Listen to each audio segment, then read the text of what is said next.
Bonjour la famille, j'espère que vous allez tous très bien. Ici, Nietzsche le Catalan sur votre écran. Aujourd'hui les gars, on va parler de Xavi. Oui, on va parler de Xavi les gars parce que vous m'aviez demandé fortement de parler de Xavi. J'ai ouvert un petit box où je vous avais demandé de me dire de quoi vous vouliez qu'on parle lors de cette trêve internationale là. Et le sujet qui est revenu plusieurs fois, voilà, c'était Xavi, le 11 de Xavi, comment est-ce que Xavi va aligner ses joueurs, c'était la stratégie de Xavi, plein de trucs par rapport à Xavi. Du coup, comme un bon élève, j'ai fait mes recherches et puis je suis venu avec ce résultat-là dont on va parler dans cette vidéo. Sans plus tarder, générique.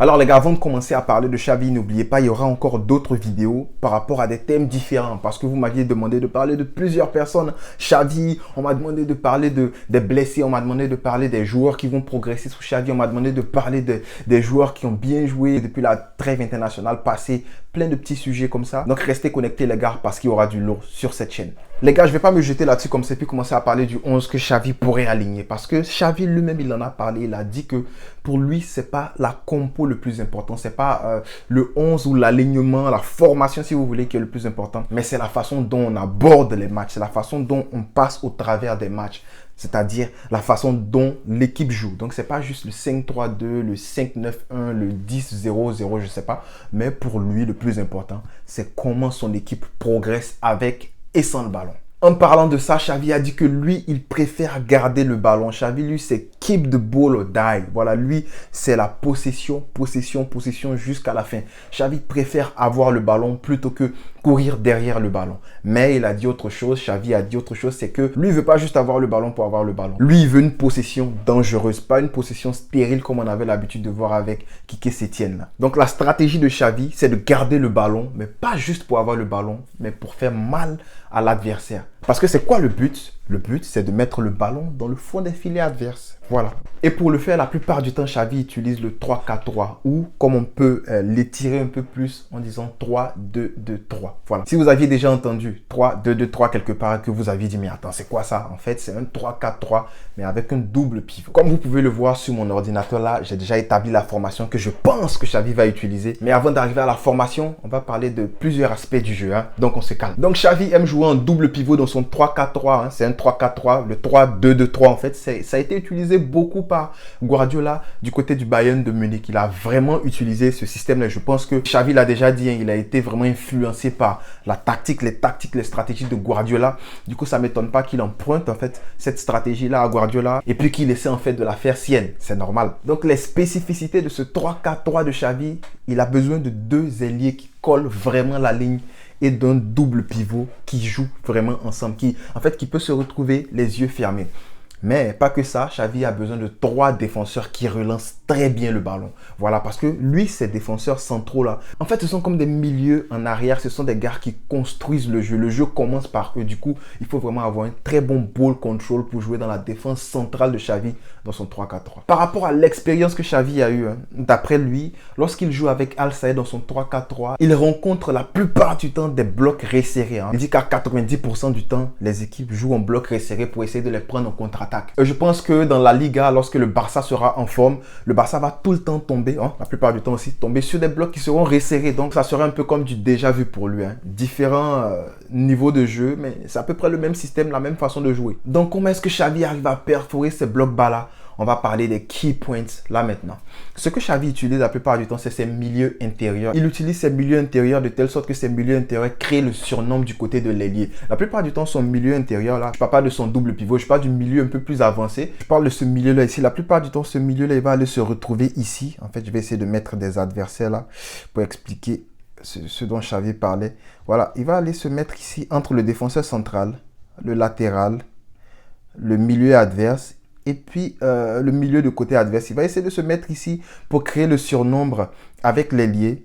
Et puis, la plupart du temps, son défenseur central qui va venir ici pour essayer de créer un triangle en fait. Et c'est comme ça que Xavi évolue la plupart du temps pour perforer ces blocs bas. Il a dit lui-même que la solution pour perforer ce genre de bloc-là, c'est de diviser le terrain en plusieurs petites parties, de créer le surnombre dans certaines parties et puis voilà, de prendre l'adversaire par surprise. En fait, en d'autres mots, c'est de créer la supériorité numérique dans des petits compartiments de jeu. Un autre point qui est très important, c'est la construction. Comment est-ce que Xavi construit? La plupart du temps, lorsqu'il construit, il utilise ses deux centraux, mais son double pivot est très important dans sa construction parce que c'est son double pivot qui va aller coller la ligne. Parce qu'il n'y a pas de latéraux en fait. C'est pas un 4-3-3 ou je sais pas, mais il n'y a pas de latéraux. Du coup, celui qui va venir aller coller la ligne pour aller chercher le ballon, la plupart du temps, c'est son double pivot qui le fait. Ou souvent, c'est son central qui va coller la ligne et son double pivot redescend, essayer de prendre le ballon vers son gardien. Il garde aussi ses trois attaquants de l'autre côté de la ligne médiane pour conserver le danger, pour garder un danger excessif du côté de l'adversaire. De telle sorte que les 4 défenseurs adverses là sont toujours sous pression. Et c'est ce qui fait que voilà, ils ne sont pas libres de venir presser lorsqu'on fait des sorties de balles. Mais ils sont là parce que imagine s'il y a un Dembélé, il y a un Fati de l'autre côté et il y a un Depay. Pendant la construction du Barça, eux, ils sont de l'autre côté, ils attendent le ballon. Bah, tu ne vas pas les laisser et puis aller faire la pression parce que si tu le fais, que notre gardien arrive à les trouver en longue balle, un gars comme Ter Stegen, il serait capable de le faire. Eric Garcia, il serait capable aussi de le faire. Bah, tu es en danger. Donc, c'est ça qui fait que les 4 défenseurs de l'équipe adverse, et ils restent. Et lorsque leur milieu et leurs attaquants viennent nous presser, ça fait qu'on peut créer le surnombre avec des mouvements de balle, avec un jeu de position, avec des triangles formés. Et on arrive à sortir le ballon. Pour cela, Xavi, comme je le dis, il a besoin de défenseurs qui savent vraiment jouer balle au pied. Parce que ce qui peut arriver, c'est que l'adversaire ne saute pas te presser, il ne saute pas presser, ils prennent toutes tes options de passe, mais ça laisse une seule personne libre. Ça s'appelle find the free man, trouver l'homme libre. Et si l'homme libre, c'est celui qui a le ballon, imaginez un Eric Garcia comme ça, il a le ballon, et que l'adversaire essaie de couper toutes les options de passe, que lui, ça le laisse libre. Qu'est-ce qu'il va devoir faire? Il va devoir remonter avec le ballon. Et on l'a vu, selon les stats, Eric Garcia fait partie des meilleurs défenseurs, en fait, de tous les championnats européens en termes de remontée de balle au pied. Voilà. Et comme je le dis, j'ai un peu peur pour Araujo qui lui a un problème en fait de contrôle de balle. Il pourrait s'améliorer, mais j'ai juste un peu peur pour lui, pour tout ce qui est voilà, ball control, remontée de balle au pied et tout. Sinon, on sait qu'il est physique, il est très rapide, il pourrait le faire, mais on sait que sa capacité technique est légèrement en dessous de celle d'Eric Garcia et de Piqué, disons. Dans l'idéologie de Xavi, quelque chose qui est très important, ce qui l'intéresse en fait, c'est de jouer le plus possible dans la moitié de l'équipe adverse, pas dans sa propre moitié. Donc lui, les remontées de balle, il veut que ça se fasse vite. Les sorties de balle, il faut que ce soit fluide pour passer du gardien à la moitié de l'équipe adverse. Parce que le Barça a eu beaucoup ce problème-là de remontée de balle. On a vu que récemment, c'est lorsque Dembélé est arrivé que le Barça arrivait à sortir de la zone, en fait, de sa propre zone. C'était très difficile à voir. Mais Xavi, lui, son truc, c'est de sortir le ballon très rapidement, de façon fluide. Donc pour ça, il faut soit créer des automatismes, soit il y a des joueurs qui sont très rapides. Mais je pense que vu la façon dont Xavi évolue avec le ballon, lui, il préfère que ses ailiers restent là-bas, colle la ligne et puis reste de l'autre côté de la ligne médiane. Ben voilà, il va falloir que le Barça trouve des moyens de faire circuler le ballon de façon fluide, de façon très rapide. Et je pense qu'avec Xavi, ça sera possible parce qu'on a de très bons joueurs de football. On a des De Jong, on a des Gavi, on a des Pedri, on a de très très bons joueurs de football. Du coup, ça devrait être possible de sortir le ballon. Quand je pense même à Eric Garcia qui est très bon balle au pied, voilà, en fait, j'ai pas peur. Aussi, le jeu sans ballon est très important pour Xavi en fait parce que lui, c'est le press constant. On se rappelle du Barça de Luis Enrique et les gars étaient forts physiquement. Les gars, dès qu'ils perdaient le ballon, ils arrivaient à le récupérer en moins de 10 secondes. Et c'est ce Barça-là que Xavi veut voir. C'est pour ça que vous avez vu, 4e séance de Xavi, bah voilà, les gars travaillent de fou. Les rondos sont intensifs, les joueurs courent. Tu sens, même sous la pluie, tu vois Ricky en train de courir. Franchement, ça fait plaisir de voir des joueurs se décarcasser comme ça lors d'un entraînement. Ça faisait très longtemps qu'on n'avait pas vu des joueurs taper des sprints comme ça à l'entraînement. Franchement, parce que tu joues comme tu t'entraînes. Si tu t'entraînes mal, comment est-ce que tu vas jouer? Mal, bah voilà. Donc avec Xavi, pressing constant et la deuxième balle. La deuxième balle, c'est très important. Le gars qui a le ballon là, il est important, mais l'option de passe que lui peut avoir là, ça aussi c'est important. Ça aussi c'est important. C'est-à-dire que s'il lui reçoit la passe, à qui il va donner? Tu dois déjà t'assurer de prendre cette personne-là. C'est tout ça, les deuxièmes balles. Donc voilà, avec Xavi, il n'y a pas de rigolade. Et on se dit la vérité, les gars, si tu n'es pas physiquement on point, tu ne pourras pas jouer dans cette équipe de Xavi là. Donc là, on a parlé de l'idéologie. Je sais que ça a été un peu plus long, mais c'est normal parce que pour Xavi, c'est ce qui est plus important. Et pour moi, je ne voulais pas juste commencer là à parler du 11. Lui, il va jouer ici, lui, il va jouer là. Il fallait penser, il fallait parler déjà de comment le coach y réfléchit. Donc, sachant tout ça, moi, quel 11 je pense que Xavi va aligner? On se retrouve sur l'ordinateur. Alors les gars, vu les stratégies de Xavi, vu sa manière de voir le football, on peut déjà voir qui pourrait être titulaire dans l'équipe de Xavi. Donc, Ter Stegen, c'est clair parce que les longs ballons, la construction depuis le gardien, tout ça c'est très important. Ter Stegen, en termes de qualité, c'est le meilleur gardien que le Barça a actuellement. Bon, on ne sait jamais, hein. Les Arnaud Tenas, ils sont très bons. Les jeunes, là, les Iñaki Peña, ils sont très bons, mais Ter Stegen, ça reste Ter Stegen, malgré les niveaux qu'il a actuellement. En centrale, je pense que Piqué, c'est vrai que Xavi a parlé de méritocratie, mais je pense que Piqué pourra jouer encore cette saison sous Xavi. Reste à voir si l'année prochaine, il sera titulaire et tout, mais je pense que non. Si on envoie un bon défenseur, je pense que non, parce que Xavi a besoin d'un gars comme Koundé, il avait dit. Mais je pense que voilà, Piqué pourrait être titulaire pour commencer.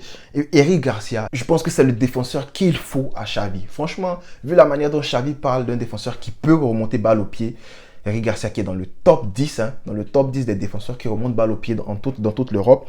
Je pense qu'Eric Garcia, voilà, il peut jouer sous Xavi. Mais le truc, c'est que voilà, il faut qu'Eric Garcia, il travaille vraiment son corps pour être encore plus costaud, pour pouvoir bousculer des attaquants qui sont imposants physiquement.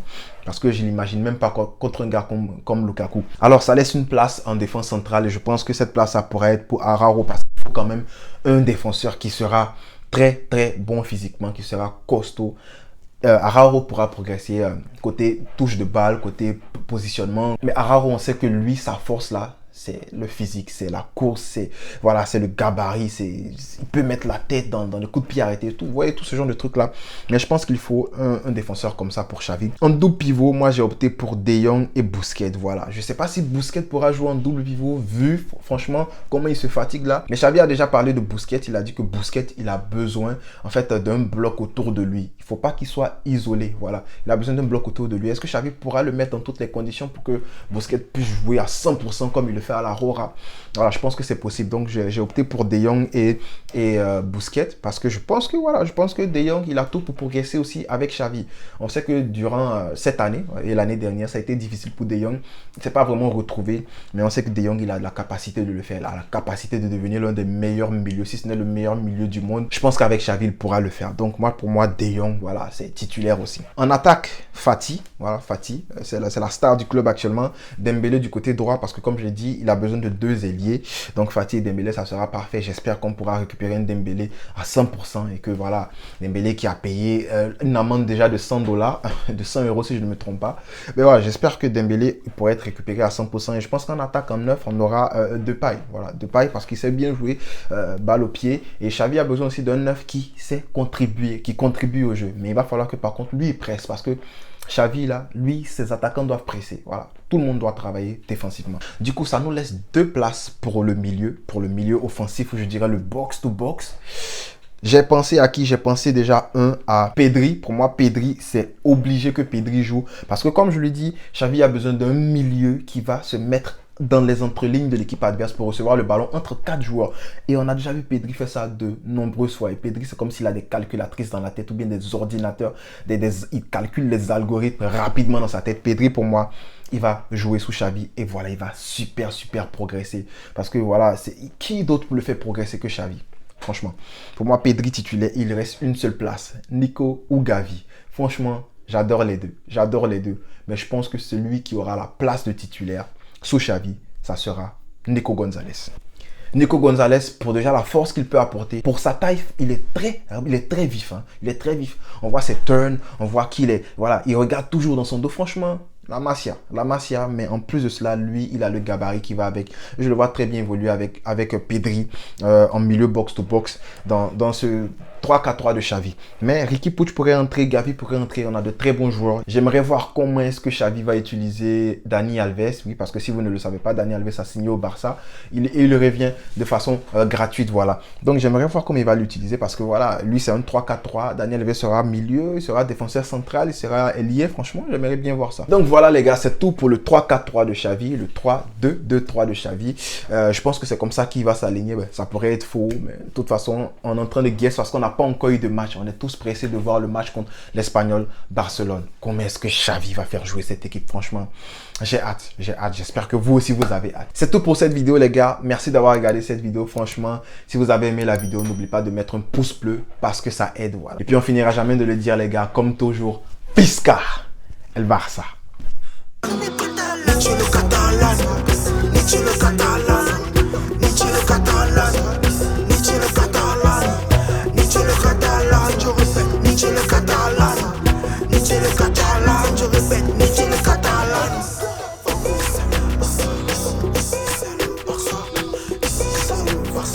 Come